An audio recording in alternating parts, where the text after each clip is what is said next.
자, 예, 여러분 반갑습니다. 이제 이번 달부터 새롭게 시작되는 건축직 코스인데 건축구조 과목입니다. 이제 이론반인데 이제 기본 이론부터 심화까지를 이 7, 8, 9, 10 4개월에 걸쳐서 이제 다 진행을 하게 되고 어쨌든 이제 처음 새로 듣는 분들도 계시고 하니까 오늘은 오리엔테이션하고 더불어서 좀 이제 수학적인 기본 내용들도 조금 기초반에서 했던 내용들도 조금 이제 리뷰를 하고 그리고 이제 지나가도록 하겠습니다. 그리고 강좌에 대한 첫 강의이기 때문에 강좌에 대한 전체적인 오리엔테이션 잠깐 하고 본 내용으로 들어가도록 그렇게 하겠습니다.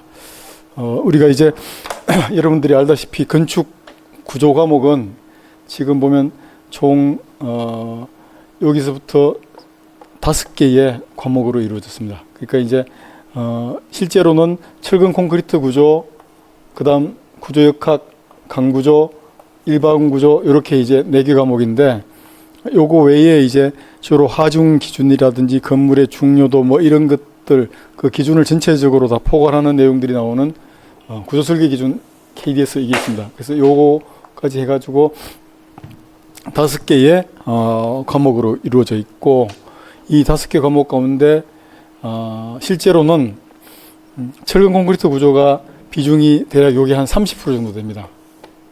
분필이 왜 이렇게 오늘 눅눅해서 그런가? 30% 정도 비중으로 나오고 25 내지 30% 정도 나오고 구조역학이 이제 그 다음 한 25% 강구조하고 구조역학 두 개가 4문제, 5문제 이렇게 나왔는데 5문제, 4문제, 4문제, 4문제 이렇게 나올 수도 있고 어쨌든 20% 내외 그렇게 나옵니다. 그래서 이거 3개를 합치면 여기 25에서 30이니까 한 65% 내외 정도가 여기서 나오고 나머지가 이제 구조설계 기준이라든지 일반 구조에서 나오는데 일반 구조는 이제 초창기에는 시험 비중이 굉장히 높았는데 지금은 점점 이제 줄어들고 있습니다. 줄어들고 있고 특별히 일반 구조에서도 조적 구조, 벽돌, 돌 쌓는 거 한 문제 나오고 목구조, 나무 전통 목구조 같은 거 이런 거 한 문제 나오고 그 다음 이제 기초라고 있는데 기초하고 지반에 대한 지반은 이제 건물을 형성하기 위한 토대를 만드는 거죠, 그죠? 지반 기초 이쪽에서 한 문제, 4문제, 2문제 나오는데 실제 기초는 철근 콘크리트 구조에 포함되는 경우가 이제 더 많습니다. 그래서 전체적인 커리큘럼은 이제 이렇게 시험에 출제되는 5개 과목으로 이루어져 있는데 이제 우리가 4달, 그러니까 4개월에 걸쳐서 전체를 다 이제 진도를 나가기 때문에 이번 7월, 8월 2달 커리큘럼에는 그 중에 한 절반 정도가 나올 겁니다. 절반 정도가 나왔는데 지난 5, 6월에 좀 적게 했던 철근 콘크리트 구조하고 구조역학을 메인으로 하고 그 다음 이제 구조 설계 기준을 일부 좀 더 포함을 해갖고 그렇게 이제 진행을 하도록 하고 그러면 이제 9월, 10월에는 강구조하고 일반 구조를 이제 중점적으로 하고 여기에서 혹시 좀 이제 다 다루지 못했던 부분이 있으면 그걸 여기서 이제 추가를 해가지고 그렇게 하도록 하겠습니다. 비중은 철근 콘크리트 구조가 가장 크고 그 다음 이제 강구조가 사실은 이제 2번째입니다. 원래 이게 2개가 비슷했는데 이번에 지방직에서 강구조가 5문제 나오고 구조역학이 4문제 나왔고 이게 조금 더 높아졌습니다. 이 6문제 나오고 그래갖고 어쨌든 강구조의 공부할 분량에 비해서 문제가 꽤 많이 나오거든요. 그러니까 이건 전략적으로 강구조를 잘 우리가 준비를 하면 점수를 높게 받는데 굉장히 유리합니다. 실질적으로 강구조 전체 분량은 교과서 분량은 꽤 많지만 시험에 나오는 부분은 제법 한정이 되어 있거든요. 그래서 그 부분에 중점적으로 중요한 것들을 공부를 하면 우리가 조금 더 쉽게 점수를 얻을 수 있을 걸로 생각됩니다. 그래서 오늘 이거 준비 왜 이렇게 엉성하게 해놨나? 어쨌든 그래서 이제 전체적으로 5개 과목에 대해서 우리가 4달 동안에 2달 이렇게 나눠가지고 진행을 해나가고 이번 달에는 구조설계 기준은 우리가 지난번에 다루었던 내용 외에 이제 조금 일부만, 어쨌든 이게 전체 공통되는 일부만 좀 하고, 철근 콘크리트하고 구조역학으로 바로 이제 진행을 하고, 이거는 아마 다음 B 코스에서 이제 진행을 하도록 그렇게 하겠습니다.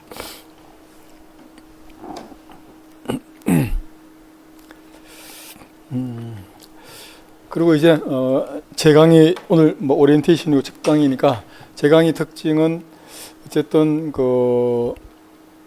우리가 기존 강의에서 주로 진행됐던 것처럼 교과서 내용, 교과서도 이게 이제 소위 구조설계 기준이 아니고 대학 교재로 나와 있는 교재 텍스트북으로 나와 있는 교과서가 있습니다. 이것에 나와 있는 여러 항목들을 나열식으로 설명을 해가지고 이것을 단편적으로 암기하는 그런 수업은 제가 철저하게 배제를 하고, 어쨌든 큰 건축이라고 하는 큰 틀에서 건축의 구조를 조금씩 연결시켜 가지고 구조에 나오는 작은 가지들, 그러니까 이제 철근 콘크리트 구조, 강구조, 목구조, 조직구조 등등, 그 다음에 이제 뭐 지방 기초 이런 것들, 철근 콘크리트 구조에서도 뭐 이제 보호 기둥 이거 하나하나씩을 연결해 나가면서 조금씩 심화시켜 나가는데, 기본적으로는 항상 우리가 이제 그 구조 설계의 이론이 나오는 개념 원리들을 바탕으로 해가지고 차곡차곡 연결시켜서 기억을 해 나갈 수 있도록 그렇게 수업을 진행을 하려고 합니다. 그래서 우리가 이제 알다시피 지식이라고 하는 것은 결국은 네트워크이거든요. 네트워크이기 때문에 이걸 잘 연결을 하고 잘 확장을 해 나가야지 나중에 또 반대로 잘 찾아 들어가 갖고 쉽게 시험에서 인출을 할 수가 있습니다. 우리가 많이 공부를 하더라도 시험에 인출이 안 되는 공부는 그러니까 단편적으로 이렇게 그냥 암기, 의미 없이 많은 것들을 암기를 하는 것은 공부에 소요되는 시간만 많이 들이고 나중에 인출할 때 굉장히 제약이 되는 경우가 많습니다. 아무런 의미가 없기 때문에. 그러나 어쨌든 큰 개념으로부터 하나씩 뻗어나가는 이 연결을 통해 가지고 우리가 공부를 하게 되면 어쨌든 여기 구석에 있는 작은 지엽적인 부분이 나오더라도 이 서로 연결을 해가지고 쉽게 우리가 기억을 해내고 또 시험에 연결해가지고 문제를 풀 수가 있으니까 이런 유형으로 이제 제가 강의를 진행을 하도록 하고, 이것은 제가 이 강의를 오랫동안 하고 또 최근에 이 박물관 강의를 준비하고 하면서 계속적으로 제가 연구하고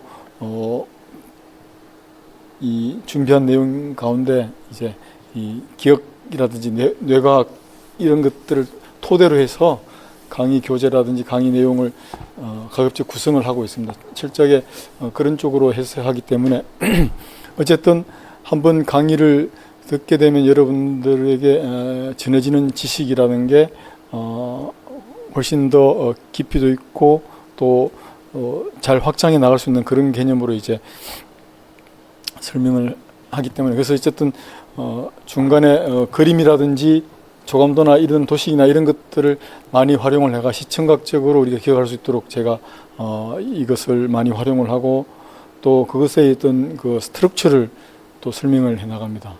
왜 그렇게 됐고 어떻게 그렇게 됐고 어떻게 해서 그렇게 진행돼 나가고 이렇게 어떤 기준이 만들어졌는지, 그래서 기본적으로는 왜 이게 이렇게 기준이 됐고 이게 만들어졌는지 우리가 Y에 대한 제가 답과 설명을 배경들을 수업 시간에 전해드리도록 하겠습니다. 그래서 어떤 내용 가운데 어떤 일부는 이게 그림이나 도식도 어렵고 원리 개념 설명하기도 어려운 부분들은, 그러니까 단순한 암기가 필요한 것들은 제가 억지로라도 스토리를 만들든지 아니면 어쨌든 재밌는 말을 만들든지 웃기는 말을 만들어 갖고 기억하기 쉽도록 이렇게 만들어 드릴 겁니다. 그래서 어쨌든 철저하게 전반적인 중요한 사항들, 시험에 자주 진출되는 사항들 이런 것들을 꼭 잘 여러분들이 체득할 수 있도록 그렇게 만들어 드리고, 뭐 그냥 어떤 그 소위 인기를 위해서 약간 그 편법적인 거, 뭐 누구누구의 뭐 방법, 자기 이름을 붙인 방법, 편법지 이런 것들은 제가 하지 않습니다. 왜냐하면 축제위원들, 제가 축제를 들어갔을 때도 뭐 그런 것들은 다 알기 때문에 그런 것들은 축제위원들이 잘 알고 그걸 배제를 합니다. 그러니까 어떤 편법적인 거 이런 것들은 제가 하지 않고 어쨌든 철저하게 원리와 개념을 통해서 이 정석적인 그런 공부를 하되 여러분들한테 잘 기억되고 쉽게 이해되고 시험에서 잘 인출할 수 있는 네트워크 그리고 또 뇌과학 기억력 기반으로 교재도 구성이 됐고 강좌도 이제 진행해 나갈 겁니다.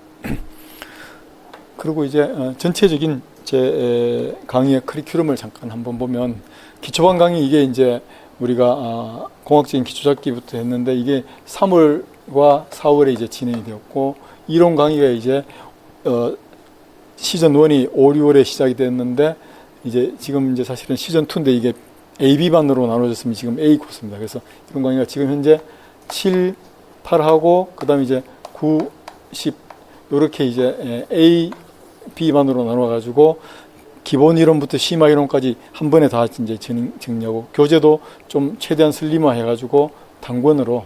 그래서 제가 지금 이 슬림한 단권 교재를 만들기 위해서 실제로 그 시험에 해당되는 범위에 있는 구조 설계 기준이 대략 한 1000페이지도 넘습니다. 그리고 그것을 이제 우리 그 공무원 시험에 필요한 교재로 만들었는 것도 한 5, 6 시중에는 5 내지 600페이지 이상이 되는 그런 교재들이 꽤 많습니다. 이거는 이제 설계 기준의 중요한 텍스트북에 있는 중요한 사항들을 그대로 갖고 와서 다 그대로 100% 다 그대로 싣게 되면 이런 막대한 분량의 교재가 되는데 이것을 지금까지 16년, 17년 동안 출제되었던 문제들을 다 분석을 해가지고 그 문제하고 연계되는 중요 주제, 그러니까 문제에서 굉장히 지엽적인 저 구석에 있는 멀리 들어가고 여기에 구석에 있는 자잘한 설명 같은 경우는 시험에 거의 안 나왔고 지금까지 한 번도 안 나왔고 앞으로도 별로 나올 가능성이 없는 이런 것들이 있습니다. 그리고 조금 중요한 주제라고 하더라도 이게 기사 시험이나 이런 공법 같은 데는 나올 수 있지만 우리가 공무원 시험, 공무원의 업무에 관련되는 걸로 해가지고 굉장히 연관성이 있기 때문에 공무원 시험에는 출제가 거의 안 되는 부분들이 있습니다. 그래서 이런 것들은 다 배제를 하고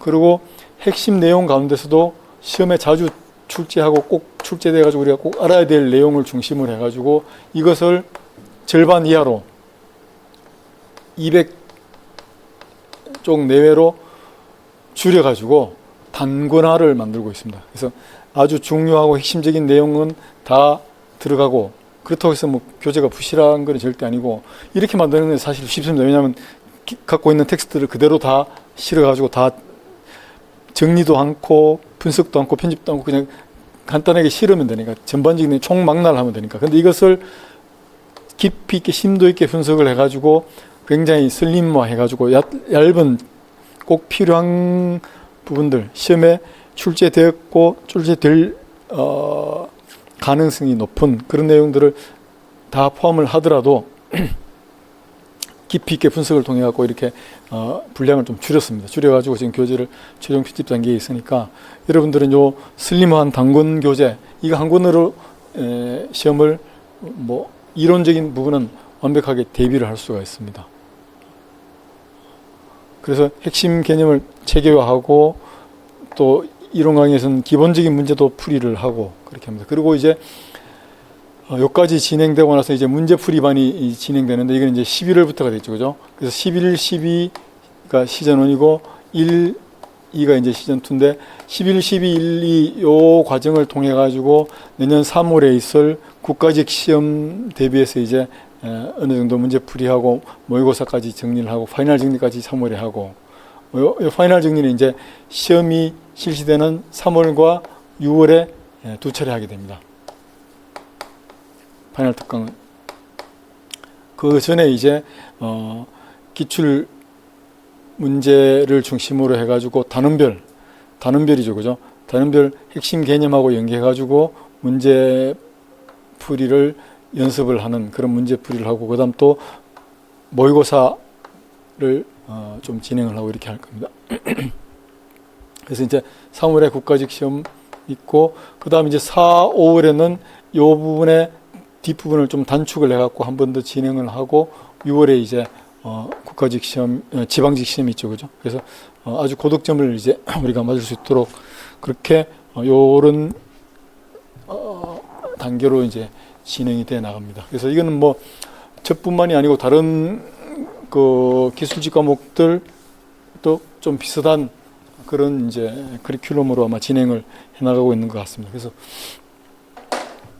이렇게 아시면 되고, 여기에 맞춰 가지고 이제 우리가 타임 스케줄은 이렇게 잡고 있습니다. 그래서 지금 하고 있는 이론 강의 시즌 2 강의가 이제 7, 8, 90까지 아까 얘기했듯이 진행이 되고, 심화 정리를 하고, 이거는 이제 심화 정리라고 하는 것은 이제 단원별 문제 풀이를 할 때 바로 문제를 푸는 게 아니고, 그 문제에 해당되는 단원의 내용들을 다시 한번 이제 리뷰하고 심화 정리를 하고, 거기 문제하고 연계된 핵심 내용들을 다시 한번 짚고, 그러고 나서 이제 문제 푼다는 얘기거든요. 그래서 이렇게 하는 게 있습니다.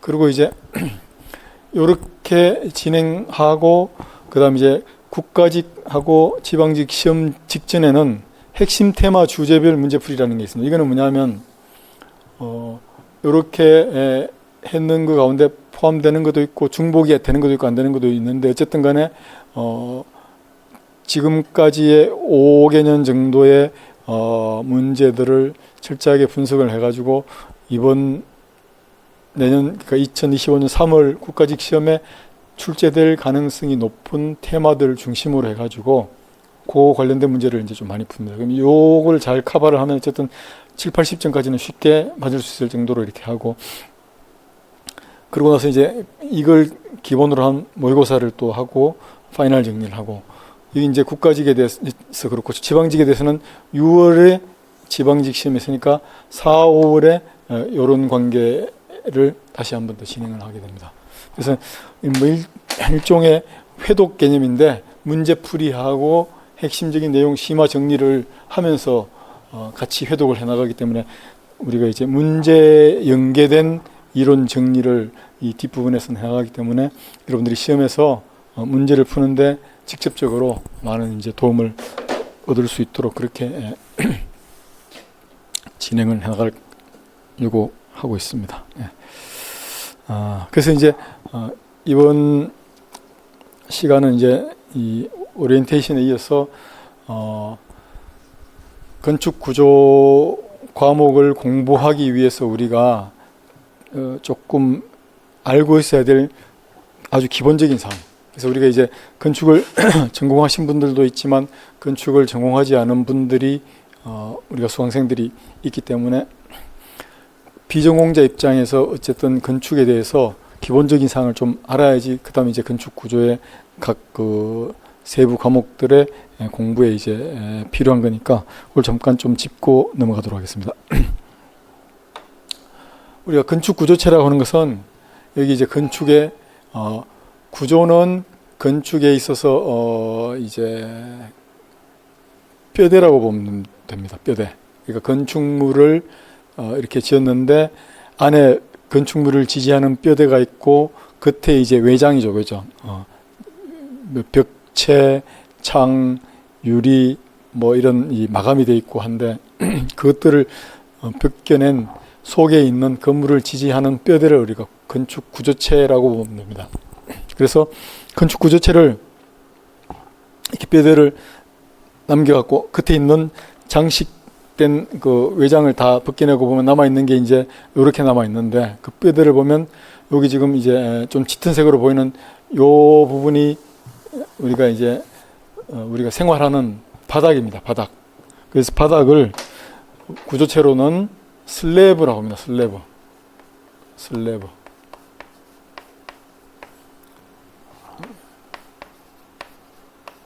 여기 이제 바닥, 그러니까 우리가 바닥이라고 하고 바닥 슬래브라고도 하죠. 그죠? 그 다음에 이제 바닥 슬래브가 공중에 그냥 떠 있을 수가 없잖아요. 그죠? 그래서 바닥 슬래브를 받치고 있는 게 있는데, 일반적으로는 바닥 슬래브를 받치는 그 구조체는 뭐냐면 바닥 슬래브 밑에 바닥 슬래브가 있으면 바닥 슬래브 밑에 지금 여기처럼 이렇게 나와 있는 부분들이 있습니다. 그걸 우리가 보라고 합니다. 보. 여기 바닥 슬래브 밑에 이렇게 바닥 슬래브를 받치는 흰 부분 있죠, 그죠? 흰 부분 여기 이렇게 뒤에도 여기 이렇게 나와 있는 이 부분, 또 이쪽으로 세로 방향으로도 이렇게 돼 있는 게 있죠, 그죠? 이런 게 다 이게 바로 뭐냐면 이게 이제 보입니다. 보. 이걸 보라고 하는데 영어로는 보의 대표명사가 빔입니다. 바닥 슬래브를 지지하는 부재가 되는 거죠, 그죠? 그 다음 이제 이 보도 허공에 떠 있을 수가 없으니까 보를 받쳐가지고 집안으로 전달하는 부재가 필요하겠죠.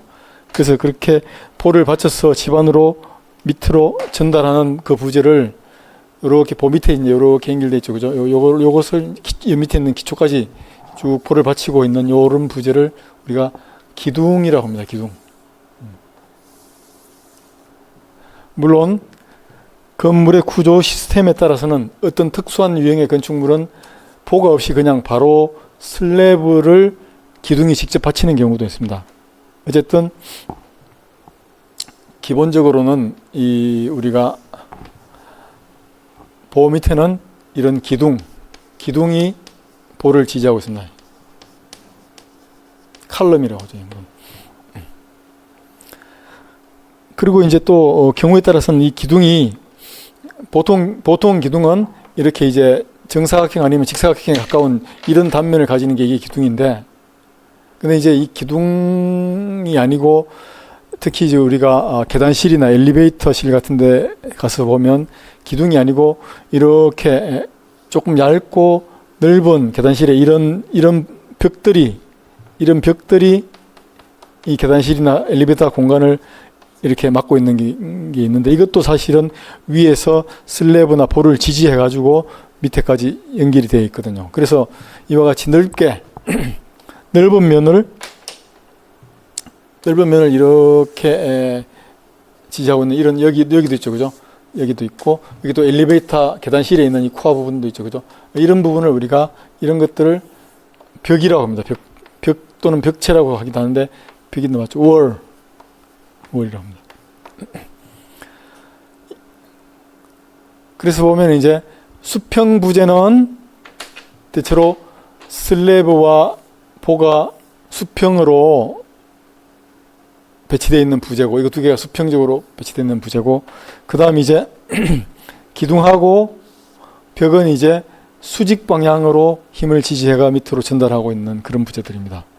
그리고 이게 쭉 내려가서 기둥이나 벽이 바로 집 안에 땅 속으로 바로 그냥 그렇게 꽂혀 들어가는 게 아니고, 기둥이나 이 벽체에서 오는 힘을 받아가지고 땅 속으로 전달하기 위해서 이렇게 확대되어서 밑에 이렇게 전달을 하고 있는 이런 부분들이 있습니다.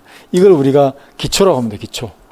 그래서 뭐 이걸 확대 기초라고 하기도 하고 기초라고 그냥 이래서 요걸 우리가 그래서 기초라고 합니다. 기초. 파운데이션.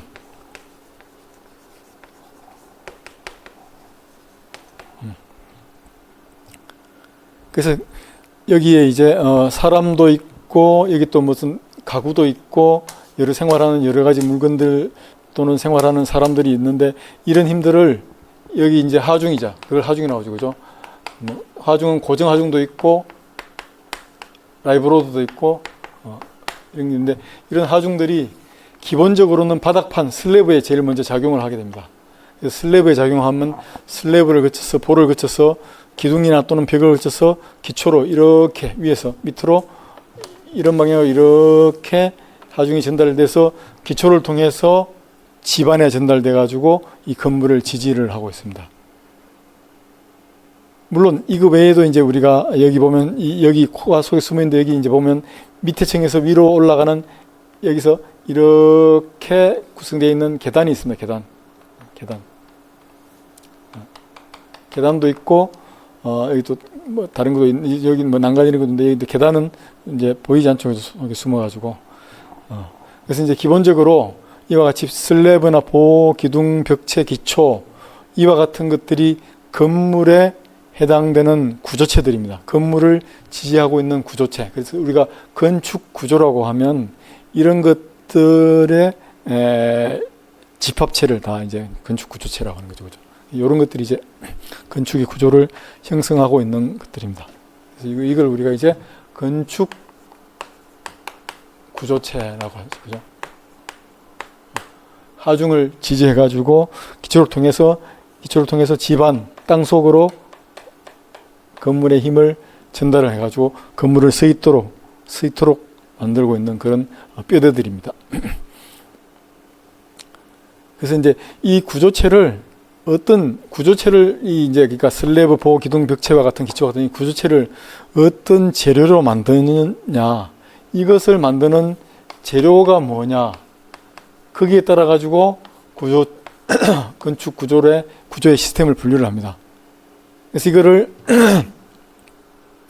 철근하고 콘크리트, 이제 철근 콘크리트라고 하면 이제 이런 기둥에 이 단면이 이렇게 있으면 이 단면을 콘크리트로 이렇게 구성하는데 이 속에 철근을 이렇게 심어가지고 철근과 콘크리트로 이렇게 단면을 이루었을 때 이것을 우리가 철근 콘크리트 구조라고 하고, 앞에서 얘기했듯이 우리가 가장 많이 사용되고 있는 그런 구조입니다. 그래서 콘크리트는 이제 우리가 이렇게 쓰죠, 그죠? 콘크리트는 쓰고, 철근은 이제 reinforcement라고 얘기하는데 그 의미는 보강된 이 말입니다. 철근으로 보강된, 그래서 우리가 reinforced 콘크리트. 그래가지고 이걸 우리가 철근 콘크리트 구조를 이것의 이니셜을 따갖고 RC 구조라고 통상 얘기를 많이 합니다. RC 구조. 실무에서는 이 RC 구조라고 이 긴 말을 줄여가고 이렇게도 많이 씁니다. 그 다음 이제 슬래브는 보통 이제 다른 거로 하더라도 보나 기둥과 같은 이런 메인 구조체, 보와 기둥과 같은 메인 구조체를 강제, 스틸로 만드는 거. 강제라고 하면 이제 여러분들이 알고 있는 이런 H빔 있죠, 그죠? H형광, 이런 거. 이렇게 생긴 거. 여러분 본 적 있죠, 그죠? 이렇게 H빔으로 만드는 거, 이게 강제잖아요, 강제. 그래서 요런 H빔 강제로 만드는 것을 우리가 강구조라고 합니다, 강구조. 이게 reinforced concrete structure, 이거는 steel structure.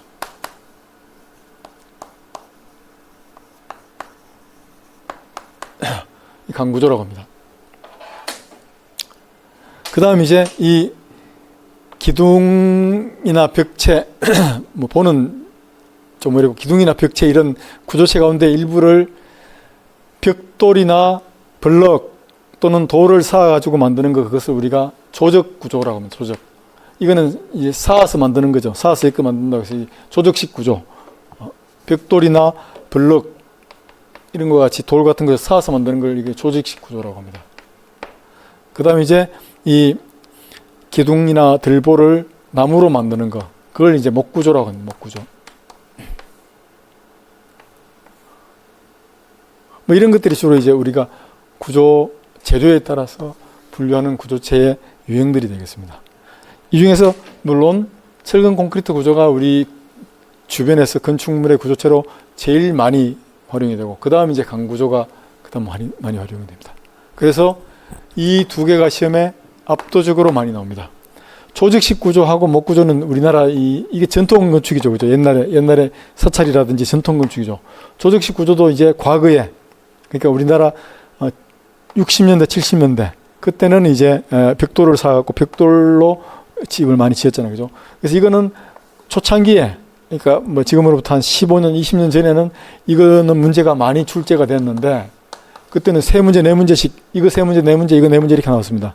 이거 두 개가 그러니까 거의 한 40%, 30% 나왔는데, 지금은 이게 굉장히 많이 줄었습니다. 숙제가. 왜냐하면 지금은 조직식이나 목구조로 하는 경우가 아주 제한적이거든요.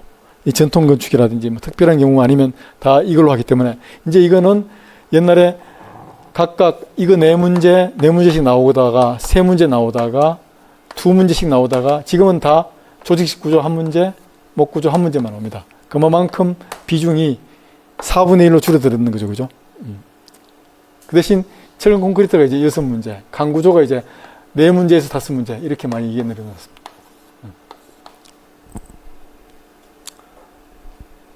그런데 이것을 우리가 뭐 예를 들면 철근 콘크리트 같은 경우는 우리가 아무런 기준이 없이 임의로 철근을 네 가닥 이렇게 철근을 심어 놓고 여기에 덧붙집을 대 가지고 콘크리트를 쳐 가지고 기둥을 만드는 게 가능할까? 물론 이렇게 했으면 확률은 무너질 수도 있고 안 무너질 수도 있죠. 그죠? 근데 이제 이거는 하는 사람마다 다 다르고 어떤 역학적인 물리적인 근거가 없기 때문에 우리가 이런 유형의 재료를 가지고 건물을 지을 때 이 구조를 가지고 건물을 지을 때는 어떻게 하중을 산정하고 어떻게 철근을 배건해라.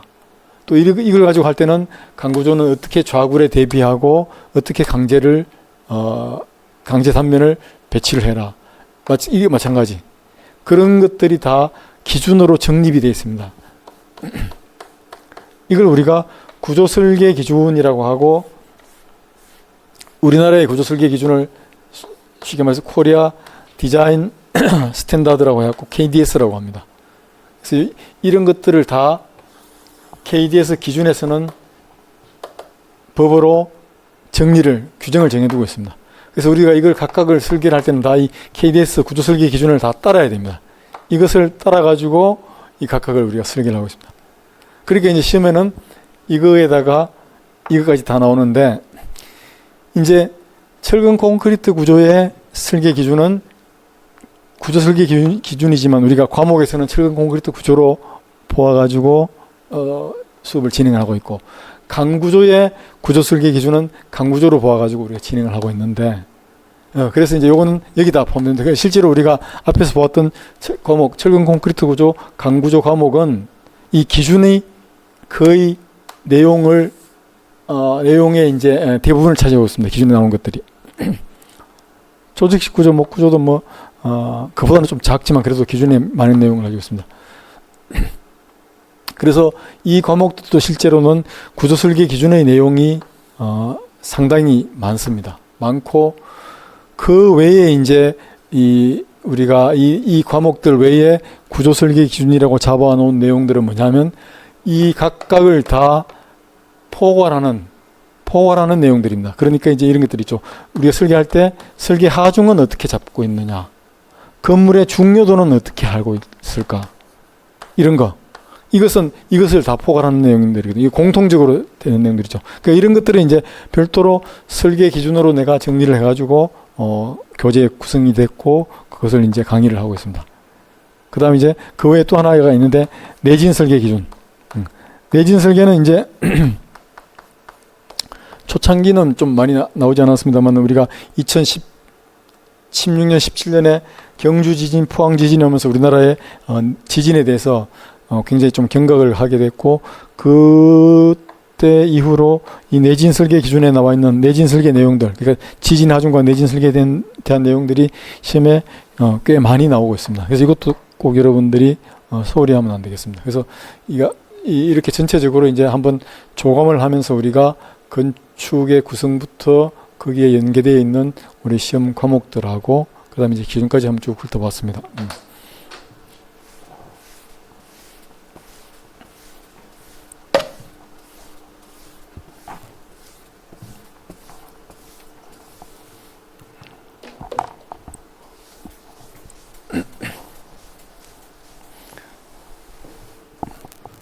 그래서 이제 이걸 보면 여러분들이 어떤 과목을 어떻게 준비하고 어떻게 공부하고 공부에 포함되는 시험에 포함되는 내용이 뭐다라는 것까지를 어느 정도는 이제 감을 잡을 수가 있겠죠, 그죠? 결국은 이 건물을 구성하고 있는 각 구조체들 그리고 각 구조체의 재료, 부재들 이런 것들이 이제 시험에 나오고 그게 이제 규정이 되어 있는 구조 설계 기준이 이제 시험에 나오고 있습니다. 그래서 쭉 여기 이제 제가 설명한 내용들을 조금 이제 내용으로 정리를 해 놓은 겁니다. 아까 설명해서 조금 이제 설명이 지나갔던 게 이제 특별히 이제 슬래브 가운데 건물의 일반층에 있는 거를 그냥 슬래브라고 하는데 제일 위층에는 그게 사람들이 올라가서 생활하거나 사용하는 게 아니고 외기, 그러니까 이제 눈이라든지 비, 바람 이런 거를 대비해 가지고 위에 덮어 놓은 거잖아요. 그죠? 그걸 우리가 지붕 슬래브라고 합니다. 위에 덮어서 보호하는 것들. 나머지는 똑같고. 예. 그래서 힘의 전달은 지금 아까 설명했듯이 이런 유형으로 전달이 되고 있습니다. 특별히 이제 이 중에서 슬래브하고 보호, 기둥 이 세 개 부재가 대표적으로 힘을 많이 받는 중요한 것들이죠. 그죠? 그리고 여기다가 하나 더 추가한다면 기초, 여기까지. 그래서 시험에도 요게 많이 나옵니다. 기초, 기둥, 슬래브, 보호, 기둥에서 기초까지. 당연히 많이 사용되고 중요한 것 순으로 이제 시험에 많이 나오겠죠. 이건 뭐 아까 설명한 바와 똑같은데 한번 예를 보면 이제 이렇습니다. 이제 여기 보면 밑에 벽돌을 이렇게 쌓아놨잖아요. 그죠? 벽돌. 이렇게 벽돌 쌓아놓으면 여기 이제 조적 구조입니다. 벽돌을 쌓아가지고 엮어놔가지고 만들었는 거. 그 다음 그 위에 여기하고 여기에 보면 이제 나무로 뼈대를 구성해가지고 건물을 만들어놨죠. 그죠? 이건 이제 그 목구조가 되겠습니다. 목구조. 그 다음 이 우측에 있는 걸 보면 이제 여기에 철근이 이렇게 솟아져 나와 있는데 이거는 위에 층에 올라가기 위한 철근이죠. 그죠? 철근에다가 이렇게 이런 그 부집을 짜가지고 콘크리트를 쳐갖고 여기 지금 이 회색이 콘크리트잖아요. 그죠? 콘크리트의 보호 기둥 슬래브들입니다. 이렇게 구성되어 있는 이런 건물 이게 이제 철근 콘크리트 구조입니다. 가장 많이 사용되는 RC 구조. 그리고 이제 강구조가 있는데 강구조는 이제 보면 다음 페이지에 잠깐 나오는데 이렇게 이제 강구조는 여기 나와 있다시피 이제 보호 기둥을 H빔이나 또는 이런 강관을 이렇게 뼈대로 올려가지고 이렇게 조립 여기 접합을 합니다. 접합을 해가지고 골조를 형성을 하고 그다음 바닥판을 놓고 금으로 올립니다. 이렇게 하는 게 이게 강구조이고 그다음 이제 앞에 잠깐 돌아가서 이제 이렇게 철근 콘크리트 구조하고 강구조를 조금 장점을 두 개 같이 활용을 해갖고 이거 두 개를 합해가지고 사용하는 경우도 있습니다. 그런 경우를 우리가 이제 철골 철근 콘크리트 구조라고 해서 철골은 스틸, 철근 콘크리트는 RC, 그러니까 SRC 구조라고 합니다. 그 외에 이제 또 강제관 기둥인데 이게 이제 기둥인데 외부 강관을 가지고 이렇게 이런 강관 두께가 얇은 강관을 가지고 외부 철골 외부 기둥의 외부 부재를 만들고 이 속에다가 콘크리트를 채워 가지고 만드는 게 있습니다. 이 CFT라고 하는데 이런 것들을 합성 구조라고 합니다. 합성 구조. 콘크리트하고 어쨌든 복합 또는 합성으로 이렇게 만드는 경우들도 있습니다. 이게 이제 일반적으로 사용되는 거고, 이거 외에 뭐 과거에는 이제 돌을 가지고 사서 만든 것도 있고, 또 뭐 동물의 가죽 껍질을 가지고 만든 경우도 있고, 또 최근에는 이제 우주의 세라믹으로 구조체를 만드는 것도 연구도 하고 있고 그렇습니다. 그 다음 이제 구성 방식 가운데 우리가 조적식 구조라고 하는 것은 아까도 얘기했듯이 이제 이 바닥이 있으면 여기다가 하나씩 이렇게 쌓고 이 벽돌이나 돌을 쌓고 여기 이제 이거 연결할 수 있는 몰타를 넣고 그 다음 또 이렇게 벽돌을 또 쌓고 이 몰타를 넣고 또 벽돌을 쌓고 이렇게 쌓아 올리는 거, 쌓아서 엮어 만드는 거, 이걸 조적이라고 한다고 했죠. 그죠? 이렇게 만드는 거 우리가 구성 방식상 조적식 구조라고 합니다. 조적식 구조. 그 다음 이제 나무 같은 경우에는 나무로 이제 기둥을 이렇게 세우잖아요. 그죠? 나무 목재 기둥을 세우고 여기다가 볼을 이렇게 연결을 해가지고 여기를 접합을 하잖아요. 그죠? 접합을 하고 이연반춤을 해가지고 연결하는 거. 또는 강구조 역시 강제 기둥을 이렇게 세워가지고 강제 볼을 이렇게 보내가지고 여기를 볼트나 용접으로 접합하는 것. 이렇게 수직재와 수평재를 가로 세로로 엮어서 이제 여기를 짜맞추어 쌓아 올리는 게 아니라 여기서 짜맞추어 가지고 만드는 이런 걸 이렇게 만드는 걸 결구라고 하는데 그래서 이걸 가구라고 합니다. 가구식 구조. 가구식 구조. 가구라는 게 포스트 앤 린텔 이게 이렇게 기둥 형식으로 된 걸 이걸 포스트라고 하고 지주라고 하죠. 이렇게 수평으로 연결하는 거 이걸 린텔이라고 하거든요. 린텔. 그래서 포스트 앤 린텔 구조라고 해가지고 이걸 가구식 구조라고 합니다. 그리고 가구식 구조가 있고 조직식 구조가 있고 이렇게 쌓아서 만드는 조직식 구조가 있고 그다음 또 어떤 게 있냐면 세 번째는 일체식 구조라는 게 있습니다. 일체식 구조. 글자를 너무 내가 알려서 일체식 구조. 이거는 말 그대로 일체로 만드는 거죠. 그죠? 모놀리틱 스트럭처인데 이거는 이제 뭐냐면 그 부집을 이렇게 짜가지고 여기 그 부집 속에다가 철근을 이렇게 배근해 놓고 이 철근 배근한 상태에서 콘크리트를 밖에서 이렇게 부어 넣어가지고 이제 이게 형상이 이렇게 만들어졌으면 부어 넣어갖고 한 번에 이제 콘크리트를 부어 넣어갖고 이거를 이렇게 굳히게 되면 이 기둥하고 보가 한 덩어리로 되잖아요. 그죠? 한 덩어리 일체로 되잖아요. 일체. 모노리틱으로 되기 때문에 그래서 이걸 일체식 구조라고 합니다. 그러니까 철근 콘크리트 구조가 일체식 구조의 대표적인 유형이 되겠죠. 그죠? 가구식 구조는 이거 이제 목 구조, 강 구조가 가구식 구조고 조직식 구조는 이제 벽돌 구조 뭐 이런 것들이 있죠. 그죠? 벽돌, 블록 이런 것들이 조직식 구조가 되겠습니다.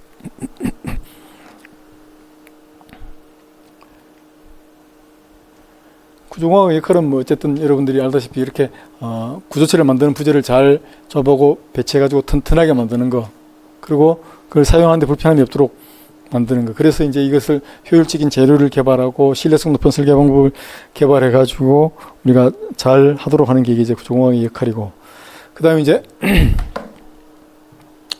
우리가 이 구조 과목은 역학도 그렇고 철근 콘크리트 구조도 그렇고 강 구조도 그렇고 이 세 개 특히 세 개 과목에는 굉장히 많은 단위들이 사용이 됩니다.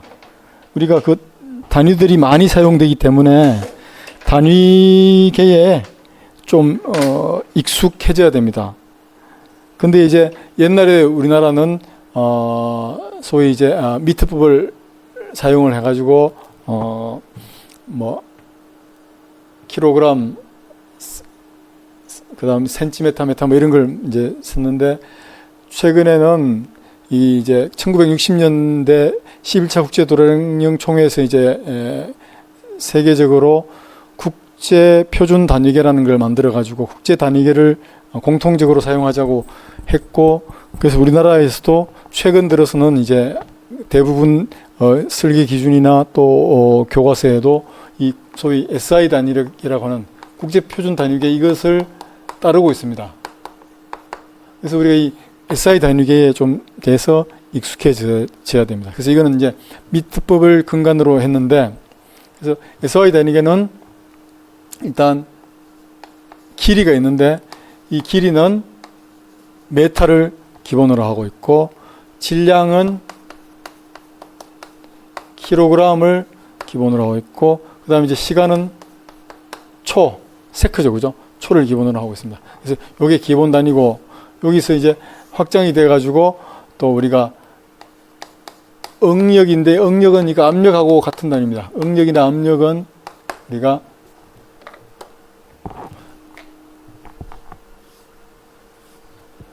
파스칼이라고 하는 단위가 있습니다. PA, 파스칼을 사용하고, 그 다음에 이제 힘이 있는데 힘하고 강도도 같은 단위죠, 그죠? 강도는 응력이니까 힘의 단위는 뉴턴. 이걸 PA라고 쓰고 파스칼이라고 했고 N이라고 쓰고 뉴턴이라고 해서 나중에 다시 좀 설명할 텐데, 이런 단위를 우리가 사용하고 있는데 이것들을 좀 잘 우리가 알아야 됩니다. 잘 알고 잘 이해를 해야 됩니다. 왜냐하면 이 단위들이, 특히 이제 이 단위가 철근 콘크리트 구조, 강 구조 역학에서는 계속 나옵니다. 계속. 이 단위를 모르면 굉장히, 단위에 익숙하지 않으면 굉장히 우리가 좀 어렵습니다. 그래서 단위를 꼭 알아야 되고. 그래서 이 단위들 가운데 특별히 이제 이 힘의 단위 뉴턴이라고 하는 게 있는데, 뉴턴은 여러분들이 알다시피 이제 이게 영국의 뉴턴경이 이제 이 지구의 중력을, 사과나무에서 사과가 떨어지는 걸 가지고 이제 지구의 중력이 이제 지구의 중심으로 향해서 끌어당기는 힘이잖아요. 그 중력도 힘이잖아요. 그죠? 힘, 중력이니까. 이 힘을 이제 발견을 했기 때문에, 우리가 이 힘의 단위는 이 뉴턴의 그 힘을 발견한 공원에 대해서 우리가, 그걸 존중한다는 차원에서 뉴턴의 이름을 따서 힘의 단위를 뉴턴이라고 하고 있습니다. 근데 이 1뉴턴이라고 하는 게 뭐냐면, 1뉴턴의, 물리적인 정의는 뭐냐면, 질량 1kg의 물체에 작용을 해가지고 1m/s의 세트의 제곱의 가속도를 내는 힘을 우리가 1뉴턴이라고 했습니다. 그래서 이제, 지구상에서는 중력 가속도가 9.8 m/s의 제곱이기 때문에 1뉴턴의 이제 힘을 가하게 되면 지구상에서는 우리 지구상의 중량 단위로 하면 0.1kg 중 정도의 힘이 이제 됩니다. 그것은 이제 왜 그러냐 하면 이제 뉴턴 당시에 이 사과나무에 이제 사과들이 달려있을 거 아니에요. 그죠? 근데 여러분들이 이제 나중에 그 유럽에 가서 호텔에 묵을 일이 있으면 호텔에 이제 유럽에서 나오는 이 사과들을 보면 우리나라에서 개량되어 나오는 사과들보다 훨씬 크기가 작습니다. 그러니까 애기들 조막만한 아주 작은, 저도 뭐 가서 이런 것들을 뷔페에 있으니까 주로 파란색인데 이런 사과들인데 이런 사과들이 이제 뉴턴이 그 당시에 만류인력 중력을 발견했을 때 본 사과들입니다. 그래서 이 사과의 평균 중량이 우리가 알고 있는 이 단위로 하면 대략 한 0.1kg 중이죠. 그죠? 그래서 100g 중 정도 된다고 보면 됩니다. 100g 포스. 그래서 우리가 그냥 쉽게 1뉴턴이라고 하면 100g 중으로 보면 됩니다. 그러니까 0.1kg 포스로 보면 되는 거죠. 그죠? 뉴턴의 사과 하나가 이게 작은 게 100g이었습니다. 그래서 이제 이 뉴턴이 이제 힘을 발견했고 또 이 당시 뉴턴의 수제자였던 사람이 이제 파스칼이라는 양반인데 이 파스칼은 힘을 가지고 어떤 물체에 힘이 작용할 때 그 물체가 가지고 있는 능력, 그것을 이제 응력이라는 개념으로 설정을 해가지고 그래서 그 응력의 단위를 파스칼이라고 합니다. 근데 응력이라고 하는 것은 우리가 나중에 배우겠지만 이걸 이제 시그마라고 쓰고 이것의 이제 수학 물리적인 표현은 A분의 P 이렇게 됩니다. A분의 P. 그러니까 단면적분의 힘, 하중의 크기 이렇게 나오는데 그래서 이제 요 단위 가운데 특별히 이제 1뉴턴이 1m의 제곱 면적에 작용할 때 이것의 응력 또는 압력의 크기를 1파스칼이라고 우리가 하고 있습니다. 파스칼 단위가. 그래서 요것을 파스칼이라고 읽는데 그래서 이제 이것을 두 개를 헷갈리지 않도록 기억하려고 하면 이제 1m 가로 세로가 1m인 방석이 있는데 여기 1m고 여기 1m입니다. 가로 세로 1m 그러니까 이 면적이 1m 제곱이죠. 그죠? 1m 제곱의 방석에 여기에 뉴턴이 앉아 있습니다. 그래서 이제 수제자인 파스칼이 와서 여기서 머리를 조아리면 요 광경을 여러분들이 상상하면 확실하게 기억할 수 있습니다. 그래서 1파스칼이라고 하는 것은 1뉴턴 퍼 1제곱미터. 그러니까 요게 1제곱미터죠. 그죠? 방석이 1m니까. 이렇게 되는 겁니다. 요렇게 일단 기억을 하도록 합시다. 그래서 근데 이제 우리가 건축 토목에서는 이 파스칼이 이제 단위가 굉장히 작은 크기이기 때문에 이것을 좀 이제 배수를 활용을 해가지고 우리가 사용을 하기 때문에 그것을 계속해서 한번 보도록 할게요. 그래서 10의 배수를 나타내는 우리 이제 수학 배수 접두가 여러 가지가 있는데 특별히 이제 우리가 킬로라는 거, 10의 3승을 나타내는 킬로하고 10의 6승을 나타내는 메가, 그 다음 10의 9승을 나타내는 기가, 요거 3개 정도는 기억을 하고 있고 그 다음 또 이제 10의 마이너스 3승을 나타내는 밀리, 이 정도까지만 기억을 하면 되겠습니다. 나머지 뭐 10의 마이너스 6승은 마이크로고 10의 마이너스 6승은 나노 뭐 이렇게 나오는데 어쨌든 요 한 4개 정도, 10의 3승은 킬로고 10의 6승은 메가고 10의 9승은 기가다는 거, 요거 정도는 여러분들이 기억을 하고, 그래서 이제 우리가 이 아까 얘기했듯이 가로 세로 1m 되는 그 면적 위에 사과 한 개, 100g 사과 한 개 1뉴턴이 있는 거는 이제 건축 토목에서는 이게 너무 의미가 없는 작은 양이기 때문에 우리는 이제 이것을 적어도 10의 6성 정도의 뉴턴이 가로 세로 1m 제곱에는 작용을 해야지 이게 건축 토목에서는 어느 정도 의미 있는 응력의 크기가 되거든요. 그래서 응력의 단위는 10의 6성인 메가를 써가지고 우리가 이제 메가파스칼 이렇게 이걸 씁니다. 그래서 10의 6성 뉴턴 퍼 스퀘어 메타, 이걸 메가파스칼이라고 하는 거죠. 그죠? 요거를 이제 주로 많이 사용하고 있습니다. 힘도 그냥 뉴턴은 이게 너무 크기가 작기 때문에 보통 이제 10의 3승인 킬로를 써갖고 킬로 뉴턴으로 이제 힘을 많이 사용합니다. 이건 이제 10의 3승 뉴턴이 되는 거죠. 그죠? 근데 이제 이 메가파스칼 단위를 자세히 보면 이게 이제 10의 옆에 있듯이 10의 6성 뉴턴이 되고 여기는 1m의 제곱이 되잖아요. 그죠? 근데 이 메타의 제곱을 이것을 미리메타로 고치면 1m는 10의 3성 미리메타가 되잖아요. 그죠?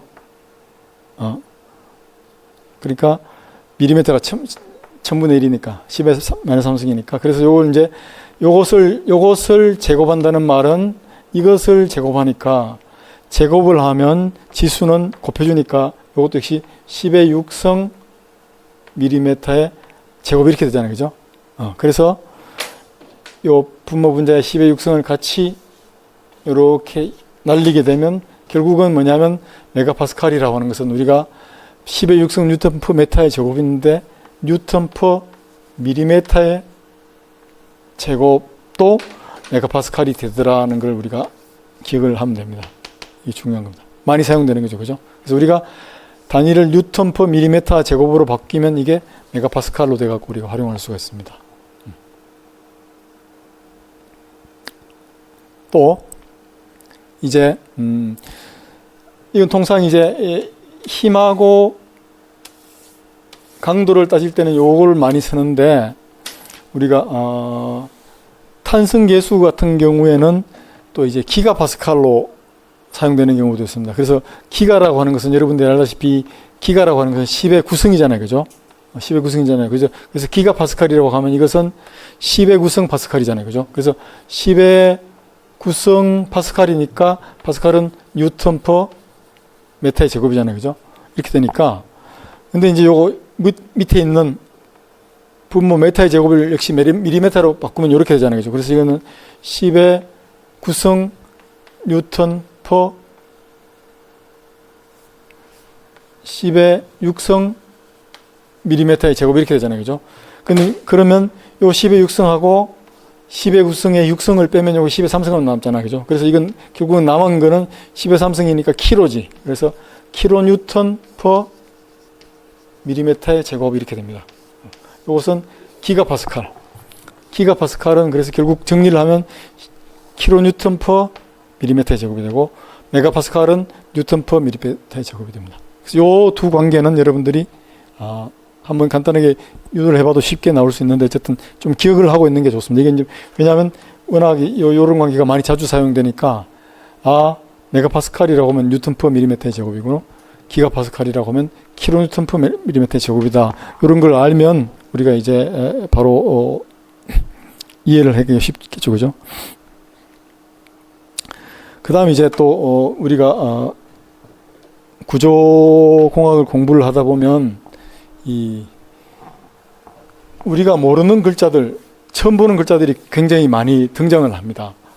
거기에 보면 저기에 나와 있는 약간 글자도 아니고 어쨌든 우리가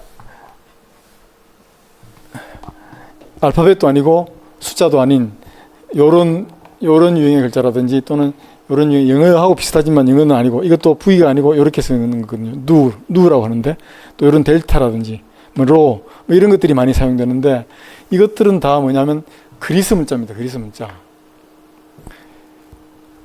이 그리스 문자가 이제 굉장히 이 역학에서 또 구조공학에서 많이 사용되는데 이거 왜 그러냐면 이제 실제로 이때 이 파스칼이라든지 또는 뭐 우리가 잘 알고 있는 이 많은 수학자들이 그리스 출신 수학자들이 많죠, 그죠? 철학자이면서 수학자들이 그리스에서 근대에는 많이 이제 활동을 했고 그 사람들이 현대 수학을 정립을 하면서 자기 나라 문자로 그 수학의 기호라고 해야 되나? 기호라와 같은 이제 대표적인 글자들을 많이 만들었기 때문에 우리가 이제 그걸 그대로 지금까지 그 교과서의 내용들이 그대로 전수가 돼갖고 사용이 되고 있습니다. 그래서 우리가 이 그리스 문자가 많이 나오는데 그 그리스 문자를 조금 기억하고 있는 게 좋습니다. 대표적인 게 여기 나와 있는 이런 것들입니다. 보면 이제 뭐 대문자는 A, B, C 비슷하게 나오는데 어쨌든 저거를 알파, 베타, 감마, 델타, 엡실론, 제타, 이타, 세타 뭐 이렇게 있습니다. 그래서 여러분들이 보면 대체적으로 알파, 베타는 좀 알 수가 있는데 뭐 델타 이것도 알 수가 있고 엡실론이라고 하는 거 여러분 기억해야 되고 또 에타 이것도 이제 뭐 듣는 게 좋습니다. 그다음 람다, 뮤, 세타는 알죠, 그죠? 각도를 나타내는 게 많이 쓰니까. 그다음 이제 지금 우리가 이 하고 있는 시그마는 두 개가 있잖아요, 그죠? 대문자하고 소문자하고 여러분들 알고 있던 시그마라든지 뭐 이런 거, 오메가 뭐 이런 것들 좀 기억하는 게 좋습니다. 누 이게 이제 전체 다 그리스 문자인데 그러니까 이제 응력 시그마는 요렇게 쓰고 이거를 이제 시그마라고 씁니다. 시그마. 그리스 문자의 이제 발음이잖아요. 그죠? 대표적인 게 시그마, 이건 누라고 읽고. 그 다음 이제 뭐 알파, 베타 이런 건 알 테고, 세타도 알고, 람다도 알고, 델타, 이거. 델타라고 씁니다. 이런 것들은 이걸 교재 내용을 보고 좀 기억해주고 특별히 이제 수업 중에 계속 자주 나오는 익숙한 글자들은 여러분들이 좀 기억을 해 놓는 게 좋습니다.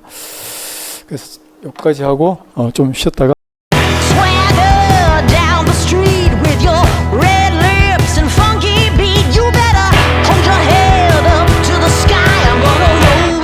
till the day I die.